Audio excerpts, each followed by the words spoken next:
So in this video, what we want to look at is solving linear inequality questions. And so if we remember how a linear equation looks like, then we will actually rewrite these inequality inequalities in that form and then solve for the value of x to see what are the possible solutions of x that will actually satisfy the inequality statement for it to be true.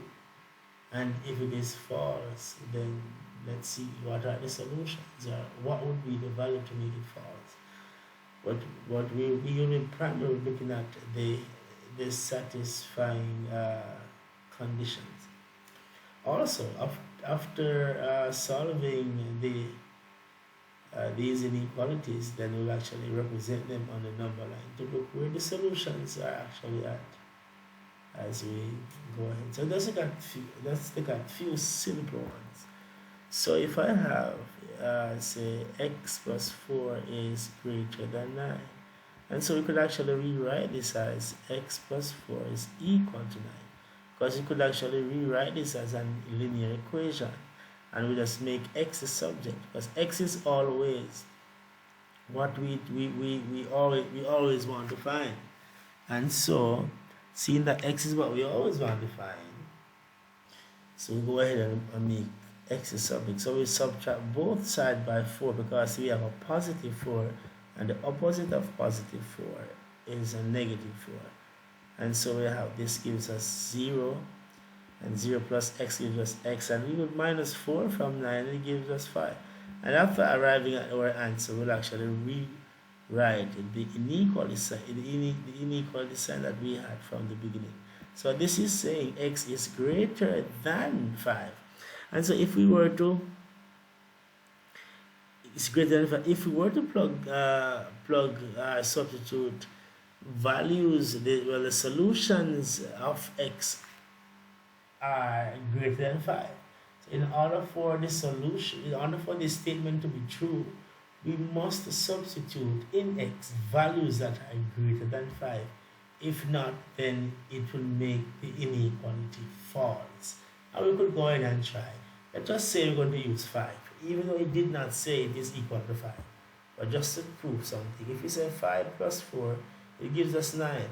And this statement would be inaccurate, because 9 cannot be greater than 9, but it rather has to be equal to 9. And so the solutions are actually greater than 5. It could not be less than 5 either, because if it be less than 5, if I should choose a random number that's less than 5, let's say I choose 4. 4 plus 4 gives us 9. And so 8.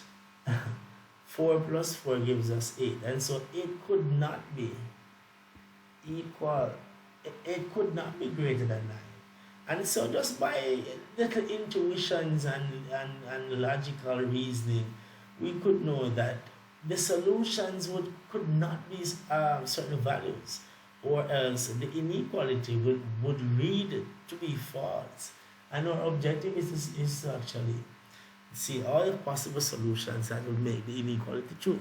So it is saying that x must be greater than 5 for it to be true. And so we could actually represent this on a number line.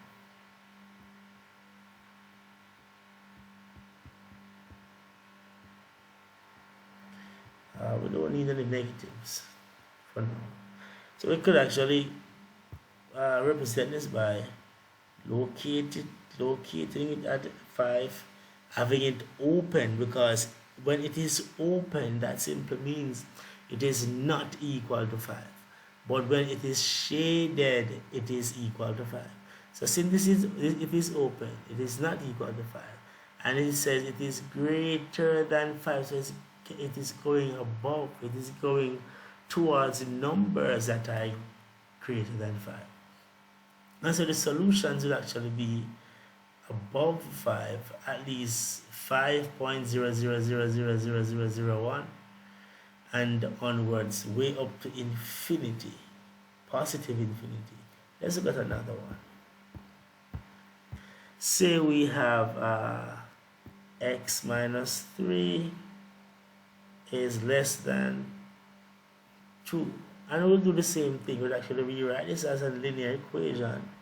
I will just we make x a subject, adding both side by 3, cancel. And so here again we actually have x and 5 coming back together. But let's see in what way. It is saying that the x is less than 5 in this case. So it is saying that in order for this inequality to be true, well, we must have values that are less than 5.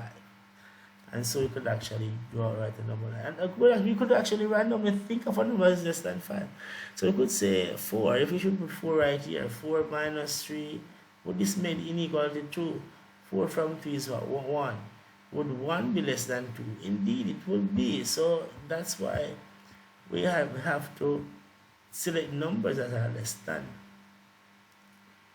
5.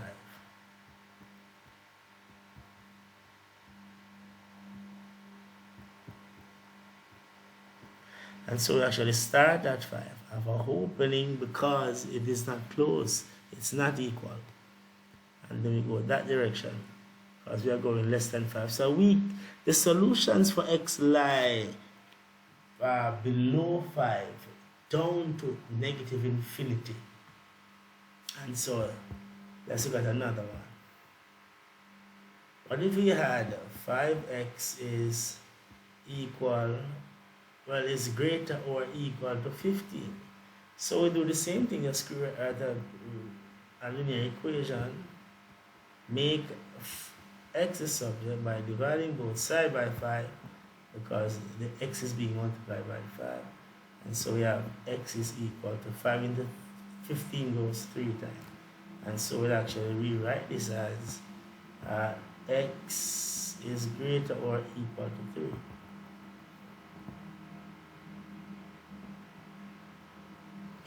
And so in order for us to get a solution to make this inequality or select solutions that will make the inequality true, we must choose 3 or values that are greater than 3, because this inequality is reading as x is greater than 3 or equal to 3. So if we just say, let us pick 3 then, and then we pick another number that is actually greater than 3. Let us see if it would actually work. If we should actually substitute 3 where x is, substitute x, 3 in x, we will actually get what? We will get 5 times 3 greater or equal to 15. And so if we work this out, we actually get 15 greater or equal to 15. So would this be true? Would this be true if we should say 15 is equal to 15? Because this has a part of equal. So it is not only greater than or less than, but it also has equal to it. But we will only pick one of the conditions depending on the values. So since 15 and 15 is on the left and the right side, and we have an equality sign here in this inequality, then we will only use the equal part of the condition. So 15 is equal to 15. It could not be 15 is greater than 15. So we'll actually look at it that way. Let's look at another, let's represent it on a number line. We'd say 0, 2, 5, we'd say 15. We don't have to be precise with all the numbers. We could just only write the number that we actually have in the inequality. And we actually say it's 3, or it's 3. And so since it is equal, it is actually equal. Let me see if this was 3, right? It says it's equal to 3. Well, it says it is equal because this, remember that this sign says equal to, or whether greater or less than. So we must shade it. When it is saying equal to, we must shade it. And from the previous video, we would have actually learned that. And so we actually shade there. It's a greater than 3, so it's actually heading in that direction. It's going above all the numbers that are greater than 3. So let us look at another one. Let's look at, let's see, what about this one? 4x plus 7 is what? Let's say it is less than 11. So it is saying that the solutions that we will get for this condition, when we substitute it into this inequality and work it out with x and 7, it must be less than 11. So let's go ahead and work this out. If I want to have x by itself, I would have subtract both side by 7. So 4 is this gives us 4, and 4 into 4 goes 1 time.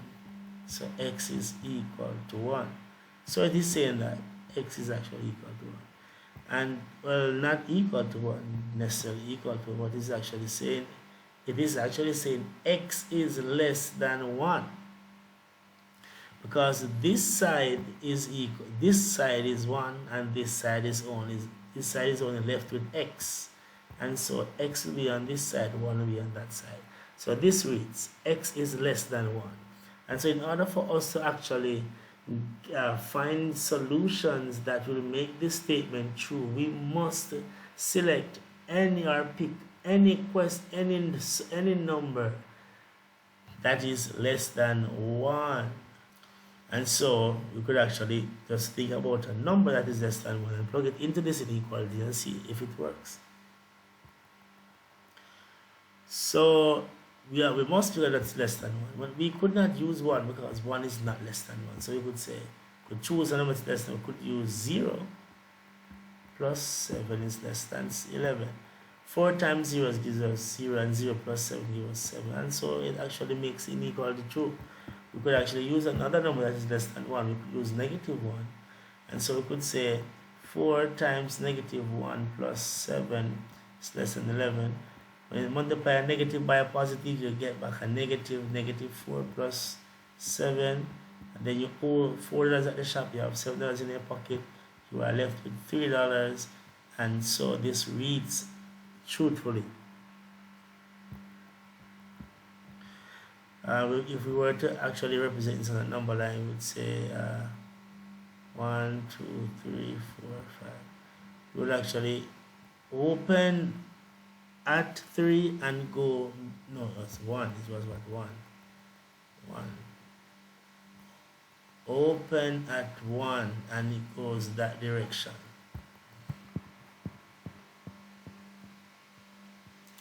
Put the value, I say open as 1 and it goes below 1.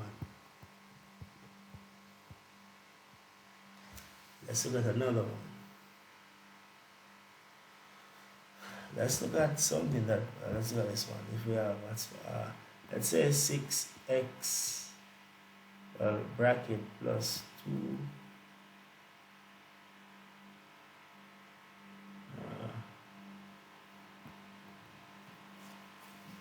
less than 42. And so here we go. We actually will just distribute, because this is factorized. So all we need to do to make x a subject is to distribute the 6 to each term in the bracket. So we have 6x plus 12 less than 42.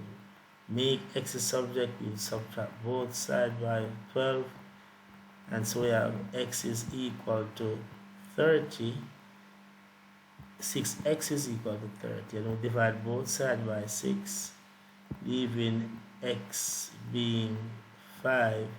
And if we were to write by the inequality sign, we would actually have x is less than 5. And so it is saying that in order to make this inequality true, we must select any solution that is any number which is a solution that is less than 5. So if we choose a number that is less than 5, let us see what happens. Let's see what happens. So if I should say, okay, let's say I choose 4. If I plug 4 here, 4 right here, and times it by 6 and add 12 to that, let's see what we will get. So if I add 6 plus times 4 plus 2 is less than 4, 6 4 is 24 plus 2 gives us 28. 28 is less than 42. And so that's true. And if you were to represent this on a number line, let's see what was the value of represents a number line. You'd actually say 0, 1, 2, 3, 4, 5, 6. Number line, and is this saying less than 5? So we must have an open, and it goes that direction, less than 5. Let's look at another one. Let's look at this one. Let's look at this one. We could say, what about 4x plus 3? Let's look at this. 2x plus 11. Now, this is nothing to be alarmed about. If we had an equation just the same, we would actually group the x's on one side and the constants on the other side. So I can choose to put my x anywhere I want to put it. So I want to put my x's on this side and my constants on this side. So let me just subtract both sides by 4x, and that cancels that, leaving us with 3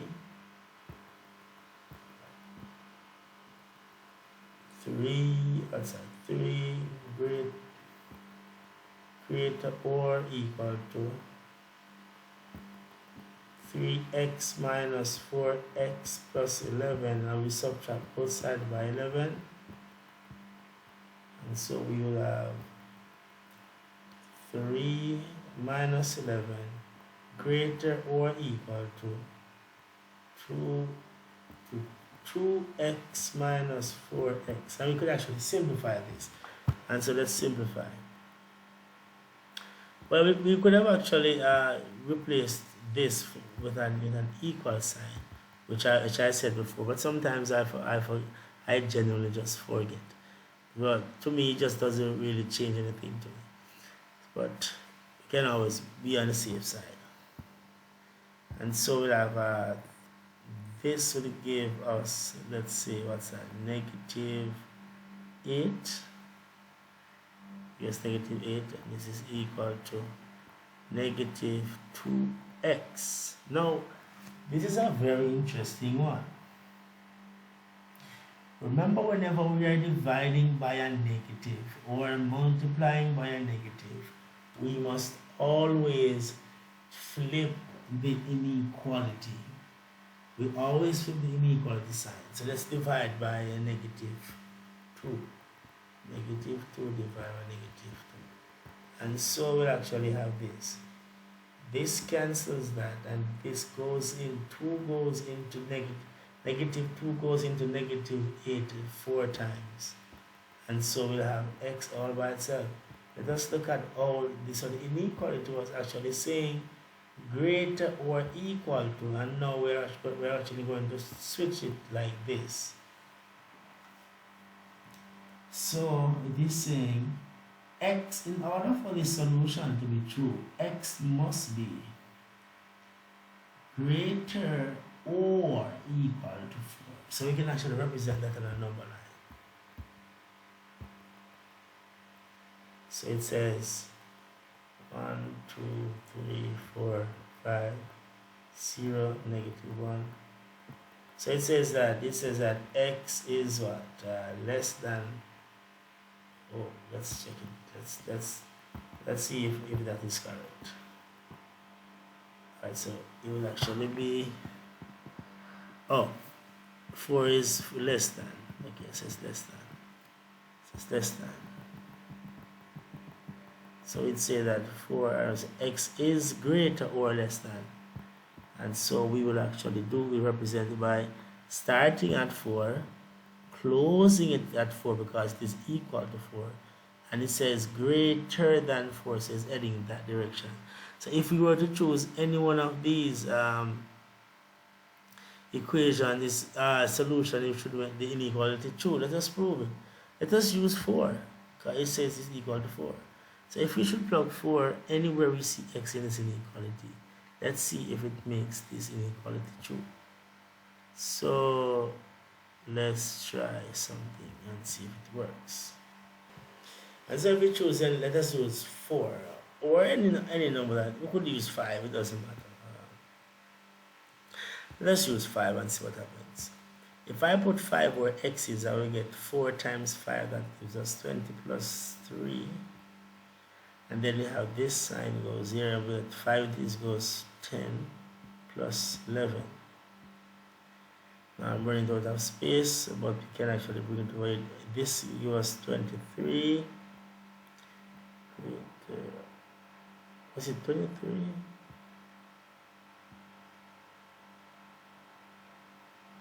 Hold on. Let's see. Right. And so this will give us what? 21. We could choose another number. What if we want to choose 20? Because it says that it is greater than 4. So we could actually go as far as 20. And if we say 20 times 4 plus 3, and we say 2 times 20 plus 11, this will give us what? 83. Greater. So I have now 40 plus minus 51. So it actually makes the inequality true. And so let's look at this one.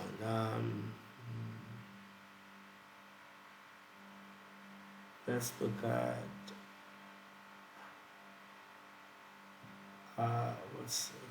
look at a compound inequality. And so if we have, let's say, 6 x plus 3 I guess 19. Now what this is saying, this is an compound inequality, which simply means we have more than one compound, more than one inequalities coming together. Two inequalities coming together to form one. So let's do it. To form just a fixed boundary of solutions. So what we could actually do is that we could separate this with that, and also separate this. Let me use a different color. Separate this with that. So we could pull them apart, because this one that is in the middle is actually sharing itself with both 6 and 10. So we could actually separate it like this and say 6 is less than x plus 3, and we could say x plus 3 is less than 10. So we could actually just simplify this as if we were just doing a linear equation.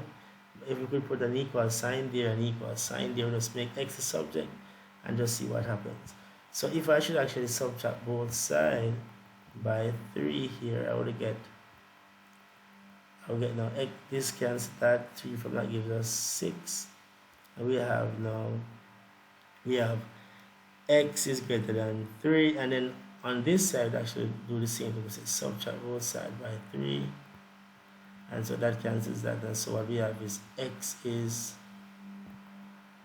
less than 7. And since we actually have these common x's, we just bring back one of them, and so we join them together as a compound inequality. So the answer will be that.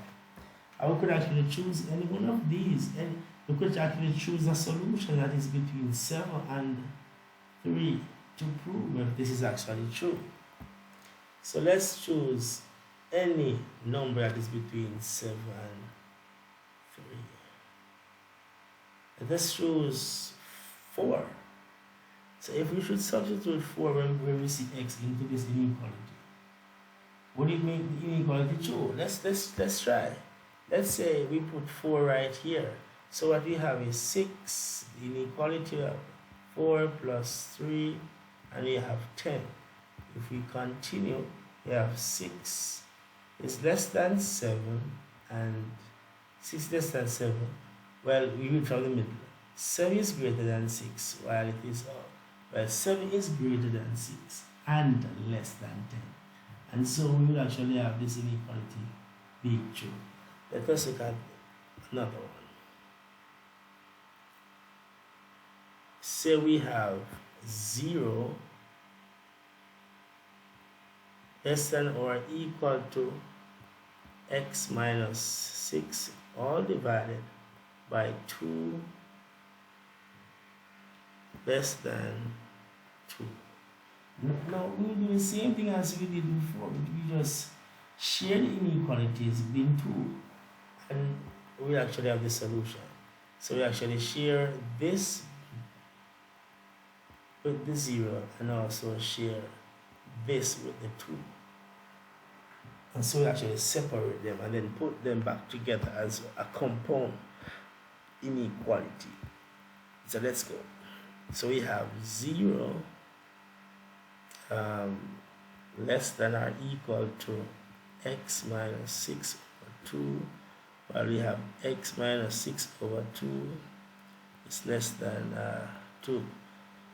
We could actually just do this in a way that we will actually use an equal sign. But let us go over here and say x equal sign equal to x minus 6 over 2, and we have x minus 6 over 2 is equal to, what was over here again? Let's say 2. So you can actually cross multiply. We could actually create a fraction here, and we say cross multiply. So this times this gives us 0 equal to 1 times x minus 6, and so we'll actually have 0 minus, distribute 1 in with the bracket, x minus 6. As we look at it, we know that 6 will be positive. We know that x will be positive 6. But we just add both sides by 6. And then we will get x is equal to 6. In other words, we could actually rewrite the inequality. And then we go on the other side to solve this to see what we get. We create a fraction. Times that with that, times that with that. If we times 1 with this, we'll get back the same thing. If we times 2 with that, we get back 4. We add both sides by 6. So x is actually equal to 10. Well, not equal to 10, but let's look at the inequality sign that was there. It is saying it is actually that. So it's saying that x is less than 10. So when we actually write back everything, is what we'll get x is less than or equal to 6 and less than 10. So if you should choose any number between these two, well, not between, well, add 6 and less than 10. Add 6 or greater than 6 and less than 10 will actually satisfy the inequality. So we could actually choose it. We could actually rewrite this and see if it works. So if we have 0, 6 minus that over 2, and we add 2.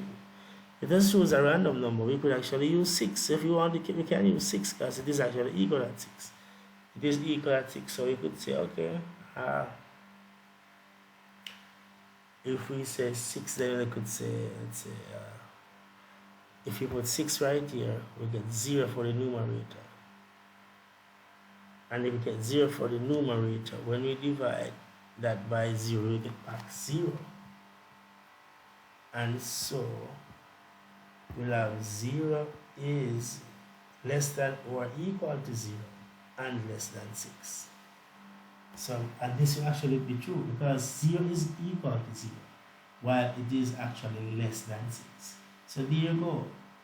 We solve linear inequalities by using the linear equation method, making x the subject, and then we find the value of x, and then we represent it on the inequality, the number line, and then we look at all the solutions that will make the inequality true, and we did so. So I hope that this video will help you a lot, and you will actually get a better understanding of solving linear inequalities. Remember, share, like, subscribe, and see you next time.